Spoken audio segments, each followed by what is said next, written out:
Deus tem planos para cumprir em nossas vidas. Essa é a mensagem de toda a Bíblia e é isso mesmo que estamos estudando aqui no Encontro com a Palavra, escrito pelo pastor Dick Woodward e narrado pelo pastor Edson Bruno.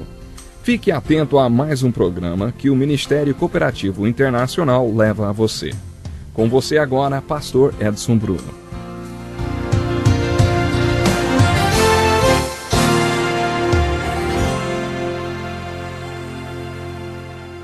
Olá, que felicidade maravilhosa, hein? Estarmos mais uma vez juntos para estudarmos a Palavra de Deus. Já concluímos a primeira parte do estudo dos 5 primeiros livros da Bíblia, conhecidos como livros da lei. Esses livros são chamados de livros da lei porque contêm a declaração da lei. Eles contêm a lei de Deus, ou o que também chamamos de a lei de Moisés. Em certo sentido, esses livros não são apenas livros da lei, mas também livros históricos. Existe uma narrativa histórica em alguns desses livros da Bíblia. Os próximos 12 livros do Velho Testamento são todos livros históricos. Portanto, em certo sentido, podemos dizer que os primeiros 17 livros da Bíblia são todos livros históricos. Depois de concluirmos que os 17 primeiros livros do Velho Testamento falam da história do povo hebreu, podemos fazer as seguintes perguntas. Por que devemos estudar tanta história? Por que devemos estudar tanta história dos hebreus? Afinal de contas, por que temos que estudar história e ainda a história dessa naçãozinha, a nação de Israel? Por que 17 livros inspirados por Deus são livros sobre a história dos hebreus?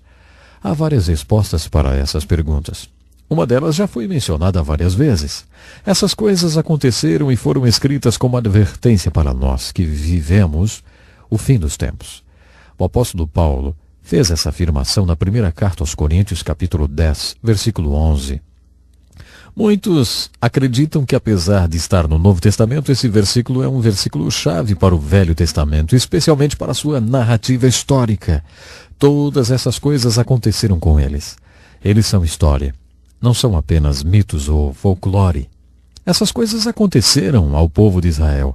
Além disso, essas coisas contêm alegorias, ou seja, são lições, são tipos, como às vezes são chamadas, ou são exemplos e advertências para nós.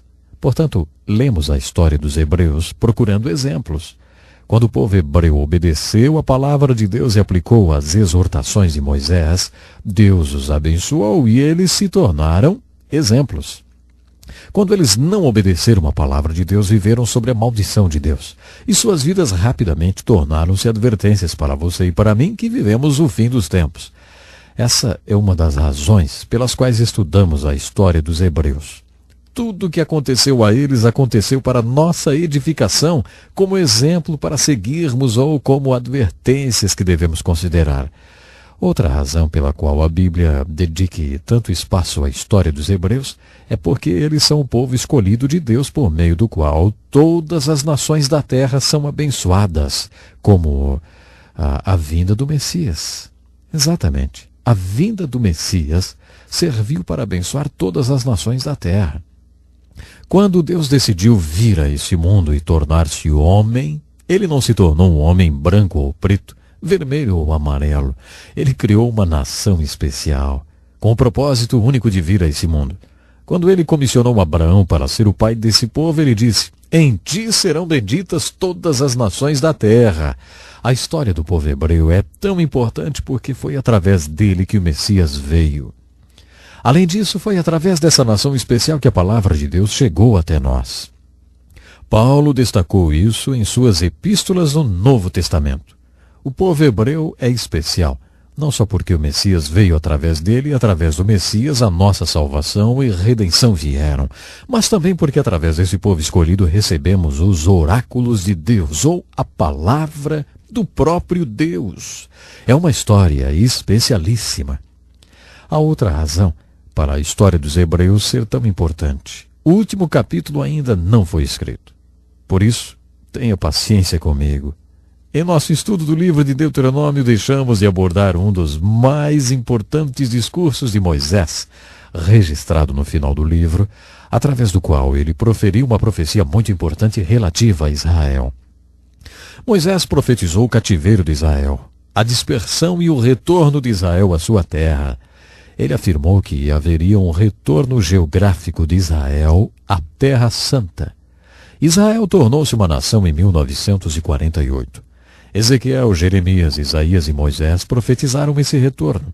Se você estiver interessado nas profecias bíblicas, então está interessado no que denominamos de escatologia, que significa o estudo das últimas coisas. Se você está se perguntando o que acontecerá, como será consumada a história humana, descobrirá que a Bíblia tem muito a dizer a respeito desse assunto. Deus tem um plano e consumará a história humana de acordo com esse plano. Se você está interessado no plano de Deus para a consumação da história humana, mantenha seus olhos fixos em Israel. Isso mesmo, mantenha seus olhos fixos na Terra Santa. Na carta de Paulo aos Romanos, dos capítulos 9 a 11, Paulo escreveu uma profecia muito importante sobre a salvação de Israel. Israel se voltará para Deus e Deus se voltará para Israel. O apóstolo Paulo diz algo surpreendente. Para punir Israel por ter rejeitado o Messias, Deus permitiu que os gentios, os não-judeus, fossem salvos. Paulo afirma que Deus se voltará para Israel novamente e todo Israel será salvo, depois que o número de gentios ou não-judeus tiver sido salvo. Um número suficiente para punir Israel por ter rejeitado o seu Messias. Zacarias, o profeta, no capítulo 10 do seu livro, afirma que um dia os judeus serão grandes profetas novamente. Segundo ele, 10 homens segurarão um judeu pelo casaco e vão dizer: Deus está com você, fale-nos do seu Deus. Se você estuda a profecia bíblica, percebe que Israel é a chave para a profecia. Nós já vimos o retorno geográfico de Israel para a sua terra. Ainda não vimos o retorno espiritual de Israel para o seu Deus.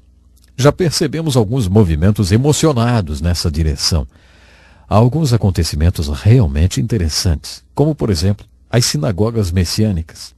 Temos visto uma parte do povo escolhido de Deus nascer de novo e se converter e abrir sinagogas messiânicas. Qualquer sinal de um retorno espiritual de Israel, além do geográfico, é muito emocionante se considerarmos a consumação da história. De acordo com a profecia bíblica, o retorno, tanto geográfico como espiritual, de Israel é um fator muito importante na maneira como será concluída a história. Por isso é tão importante estudar a história dos hebreus. Estudamos a história deles, porque Deus ainda não acabou de lidar com eles, e quando ele terminar com o povo de Israel ao mesmo tempo, terminará de lidar com todo mundo. Podemos justificar a necessidade de estudar história nesse estudo dos livros históricos do Velho Testamento da seguinte forma. Suponha que amanhã você acorde em um hospital e seja informado que sofreu um acidente no caminho para casa e, como resultado do acidente, contraiu amnésia total. Suponhamos que você não tenha a menor ideia de quem você seja e nem de onde você veio. Você não tem a menor ideia de quem é a mulher que parece ter intimidade com você, e nem essas crianças que entraram no quarto chamando você de papai ou de mamãe. Você não tem a menor ideia de quem são eles e está completamente perdido porque está sofrendo de amnésia total. Isso pode acontecer. Qual seria a coisa mais importante do mundo para saber em um momento como esse? Seria, claro, o que nós chamamos de história social. Se você se deparasse sofrendo de amnésia, teria uma obsessão em descobrir a sua própria história social. Ficaria impossível continuar vivendo sem saber onde você deveria estar e para onde deveria ir, até que descobrisse onde você esteve. É assim a história. Se você quer entender a família humana, terá que saber onde ela está, onde deveria estar e para onde deveria seguir. Para entender tudo isso, você precisa entender onde a família humana esteve. Estudando as Escrituras, você conhece o povo de Deus do qual você faz parte agora. Se você faz parte do povo de Deus, precisa entender onde o povo de Deus deveria estar, para onde deveria ir e quais deveriam ser os seus objetivos, valores e aspirações. A fim de entender onde o povo de Deus deveria estar e para onde deveria ir, Você precisa saber onde ele esteve. Não só o povo hebreu, claro, mas como todo o povo de Deus. Por todas essas razões, iniciaremos o estudo dos livros históricos do Velho Testamento. Estudaremos a história do povo hebreu nos livros históricos inspirados da Bíblia. Lembre-se que a Bíblia é um livro fantástico.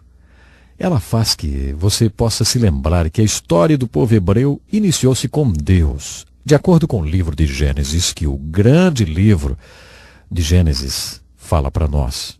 Você lembra? É o livro das origens. Deus é a origem desse povo e de todos os outros povos. De acordo com Gênesis, através do homem Adão, que é o pai, o cabeça da raça humana, a família humana veio a existir. No livro de Gênesis também ouvimos falar desse povo escolhido, um povo especial, escolhido por Deus, que se originou de 3 patriarcas, Abraão, Isaque e Jacó. O início de tudo está registrado no livro de Gênesis. No final do livro, vemos que desses patriarcas foram geradas 12 famílias ou 12 tribos que tinham ido para o Egito fugindo da fome que havia na terra. É assim que Gênesis termina, com essas 12 famílias ou tribos do Egito. O livro de Êxodo inicia-se 400 anos mais tarde, depois que essas 12 famílias tinham se tornado uma multidão. Nos Estados Unidos da América, de algumas poucas colônias, em 200 anos a população multiplicou-se para cerca de 200 milhões de pessoas. Em 400 anos no Egito, essas 12 famílias tornaram-se uma multidão de cerca de 2 ou 3 milhões de pessoas. Mas eles eram apenas uma grande multidão. Uma das primeiras coisas que Deus acha que eles precisam para desenvolver a sua história é de um líder. Moisés, portanto, foi chamado e comissionado para ser o líder dessa multidão. Nos livros da lei, vimos que Moisés não poderia liderar esse povo se não houvesse uma estrutura através da qual ele pudesse governá-lo. Moisés escalou o Monte Sinai umas 4 vezes e passou 40 dias e 40 noites jejuando e orando na montanha. Em resposta às suas orações, Deus deu a Moisés a lei de Deus, os 5 primeiros livros da Bíblia. Essa lei se tornou a estrutura através da qual Moisés lideraria aquele povo. Com o desenvolvimento de sua história, aquela multidão indisciplinada e desorganizada passou a ser uma nação. Agora eles tinham um líder, uma estrutura de leis e um tipo de governo, mas também tinham um problema. Estavam no lugar errado, estavam no Egito. Deus tinha um lugar para eles e não era o Egito, era Canaã. Eles teriam que passar pela libertação do Egito. Essa libertação aconteceu através da liderança de Moisés. O livro de Êxodo conta essa história. Já o livro de Números nos apresenta a saída do povo de Israel do Egito. E assim a história continua. O nosso tempo hoje já acabou, mas eu quero convidar você, esteja conosco no próximo programa. Nós vamos continuar viajando de uma forma especial pela história do povo de Israel. Até lá então. Que lição importantíssima. Obrigado, pastor Edson Bruno. Prezado ouvinte, coloque em prática o que você ouviu aqui. Sem dúvida, sua vida será grandemente abençoada. Este é um estudo escrito pelo Dr. Dick Woodward, na voz do pastor Edson Bruno. Escreva-nos e solicite o material. Nosso endereço é Encontro com a Palavra, Caixa Postal 2011, CEP 89201-970, Joinville, Santa Catarina. Até o nosso próximo Encontro com a Palavra.